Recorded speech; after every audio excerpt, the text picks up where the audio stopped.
मित्रांनो, महाराष्ट्रातील जिल्ह्यामधील सर्वात जास्त किल्ले असणारा जिल्हा म्हणजे नाशिक जिल्हा। श्रीराम यांच्या पदस्पर्शाने पावन झालेली भूमी म्हणजे नाशिक।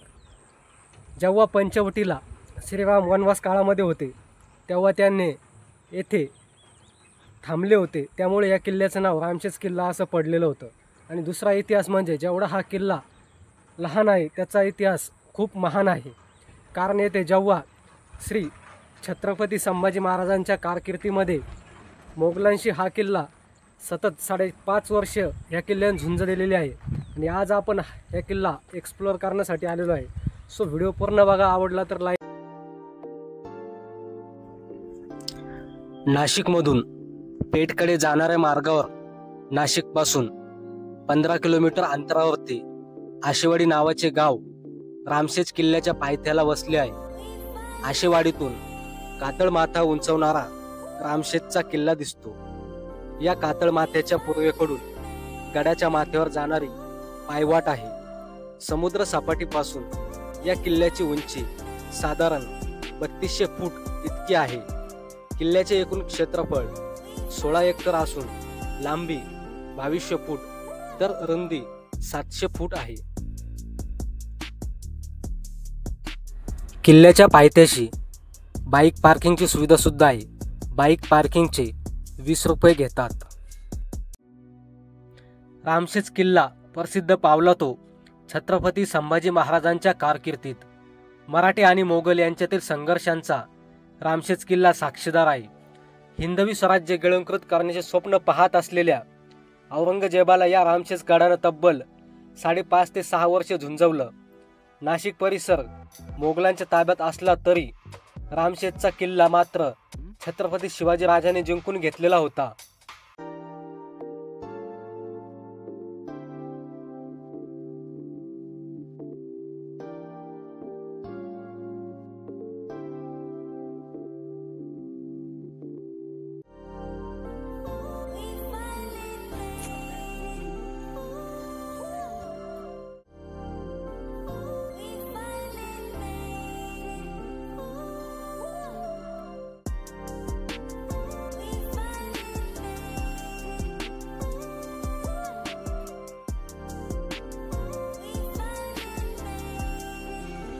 मित्रांनो, इथून येताना थोडं सावध या, कारण पूर्ण शेवाळ आहे आणि फक्त रॅलिंगचा सपोर्ट आहे आपल्याला करायला।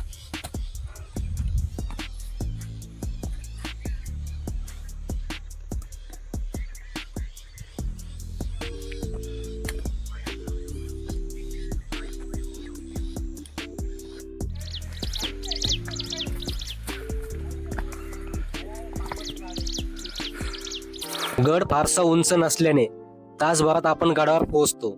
गडाच्या पायऱ्या सुरू होण्याआधी उजव्या बाजूला डोंगरात एक खोदीव गुहा दिसते। या गुहेला मध्यभागी कातळात एक छेद असून त्यातून गडाच्या वरील बाजूच्या पायऱ्या दिसतात आणि वरून आपल्याला पाणी पडताना दिसतं आणि खाली शिवलिंग ठेवलेलं आहे, त्यावरती ते पाणी पडत आहे।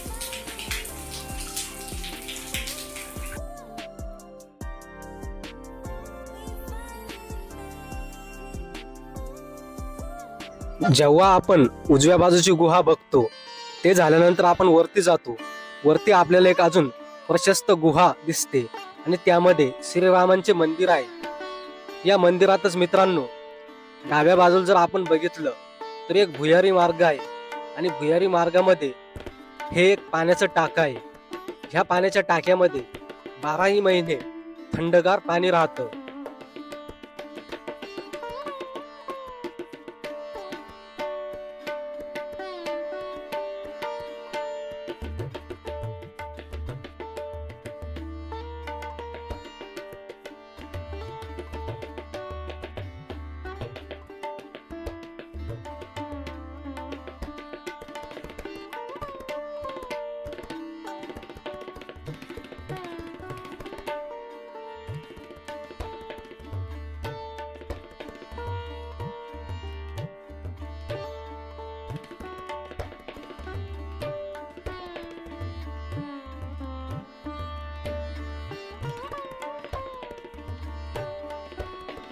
या मंदिरामध्ये रामासोबत मारुती, दत्तगुरु आणि दुर्गा माता यांच्या मूर्ती सुद्धा आहेत.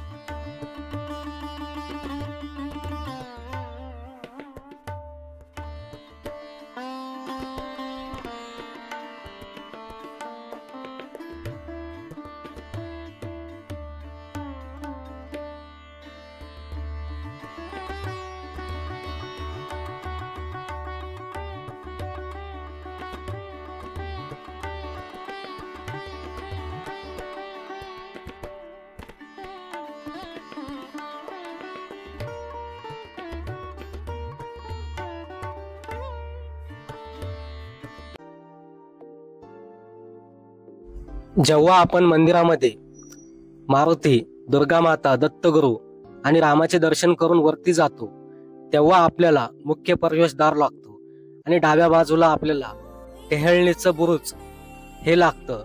येथे काही खास विशेष नाही. येथे फक्त आपल्याला मोकळं पटांगण दिसतं. जास्त इथं बघण्यासारखं काहीच नाही.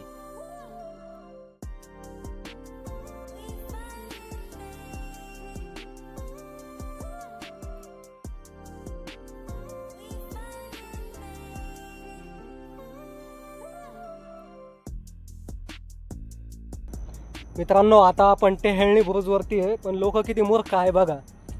इथं चिप्स आणता, चिप्स खाऊन टाकता, बघू शकता तुम्ही. आणि इथं कचरा कुंडी असून सुद्धा याच्यामध्ये टाकत नाही.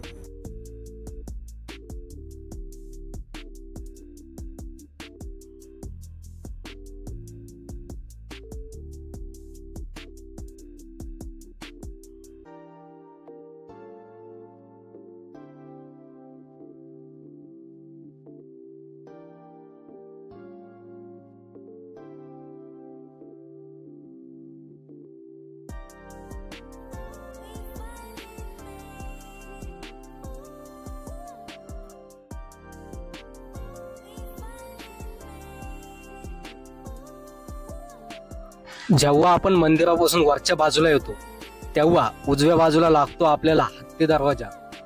मित्रांनो, दोन्ही तटबंदीच्या मध्ये हा आहे हत्ती दरवाजा.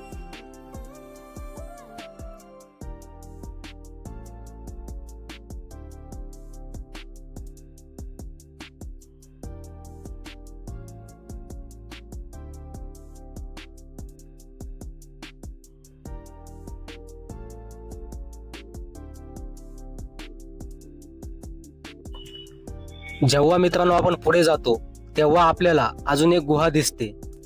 जे आपण जेव्हा पहिल्या वेळेस वरती आलो होतो, उजव्या बाजूला आपल्याला जी गुहा दिसली होती, तीच ही गुहा आहे. जेव्हा आपण आतमध्ये जातो, तेव्हा येथे आपल्याला एक छेद दिसतो आणि इथपर्यंतच हा मार्ग आहे. या छेदातूनच आपण बघितलं होतं की शिवलिंगावरती पाणी पडत आहे. तो हाच छेद आहे. येथूनच शिवलिंगावरती पाणी पडत आहे.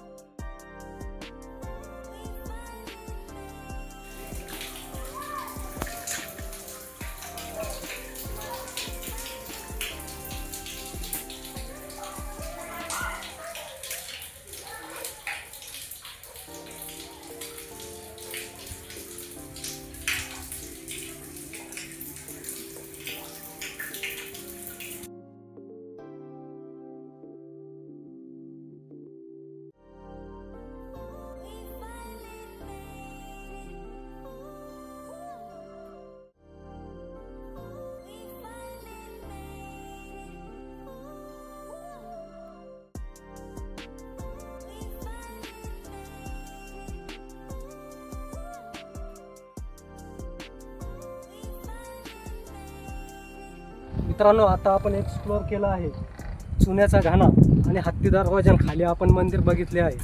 आता आपण वरती चाललेलो आहे. महाराजांचा पुतळा आणि वरती गणेश कुंड आहे आणि काही टाके आहे, ते बघण्यासाठी आपण चाललेलो आहे. आता मित्रांनो, आता आपण फायनली पोहोचलेलो आहोत गणेश कुंड येथे. हे जे माझ्या मागे दिसत असेल तुम्हाला, हे गणेश कुंड आहे.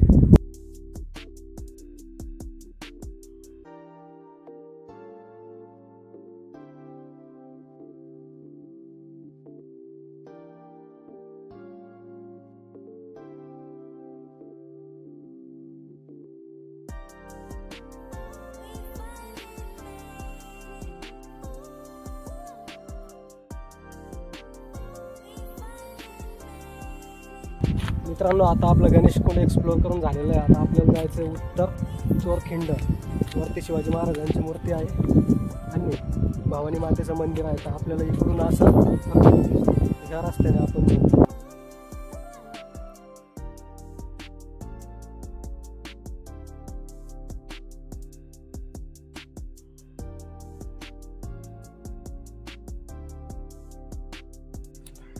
मित्रांनो, आता आपण आलेलो आहोत चोरखिंडीपाशी. ही आहे चोरखिंड.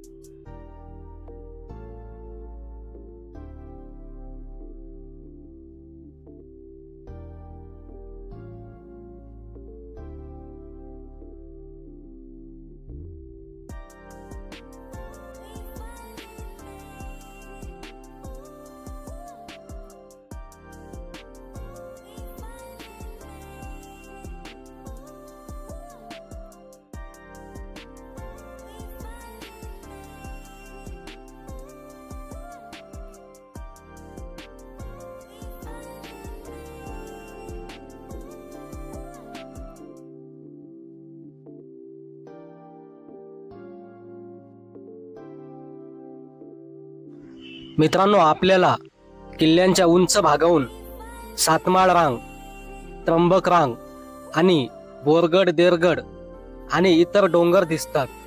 जे तुम्ही बघत आहात पुढे, तो बोरगड आणि देहरगड आहे.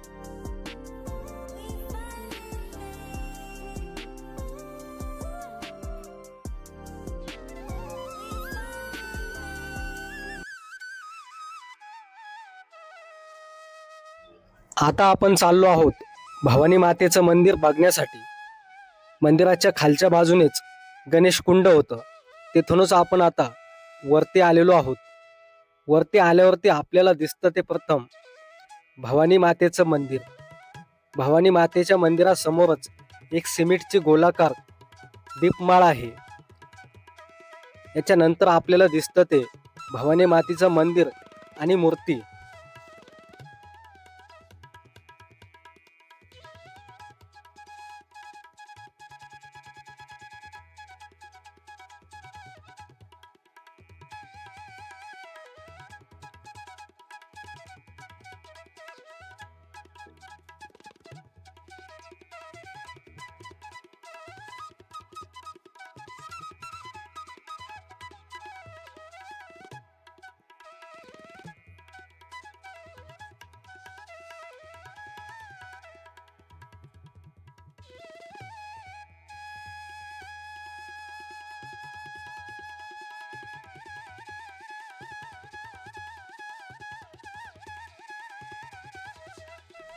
मंदिराचं दर्शन झाल्यावरती आपल्याला महाराजांची मूर्ती दिसते.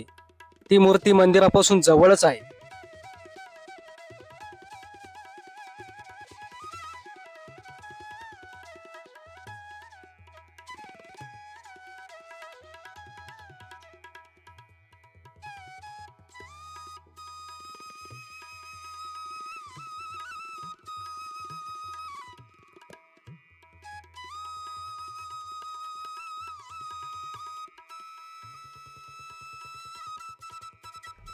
महाराजांच्या मूर्तीपासून चालत आल्यावरती आपल्याला एक 10 मिनिटाच्या रस्त्यावरती पाण्याचे टाके दिसतात.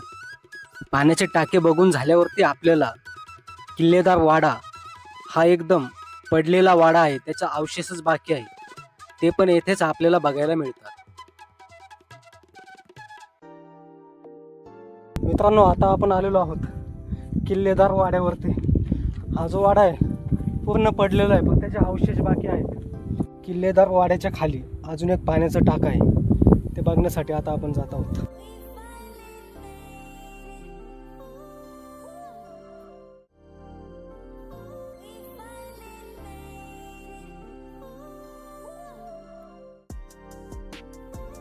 मित्रांनो, आता आपण पोहोचलेलो आहोत एकदम शेवटच्या स्पॉटवरती. येथे आपल्याला 4 पाण्याचे टाके दिसतात. 1 2 3 4. हा जो आहे हा पहिला पाण्याचा टाका, हा दुसरा पाण्याचा टाका आहे आणि इकडे तिसरा आणि चौथा शेवटला हा आपला शेवटचा स्पॉट आहे इथे.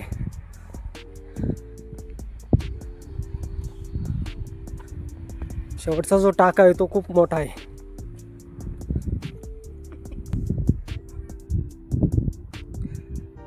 मित्रांनो, इथं आले तर पाण्यात उतरू नका. इथे एकदम मोठा साप आम्हाला दिसलेला आहे फणी काढून. दोन. मित्रांनो, हा होता आपला रामशेज किल्ल्याचा व्हिडिओ. आपला हा किल्ला सर्व एक्सप्लोअर करून झालेला आहे आणि हा जे 4 पाण्याचा टाके आहे हा शेवटचा स्पॉट होता. जर तुम्हाला व्हिडिओ आवडला असेल तर लाईक, शेअर आणि सबस्क्राईब करायला विसरू नका. भेटूया नवीन व्हिडिओमध्ये पुढच्या.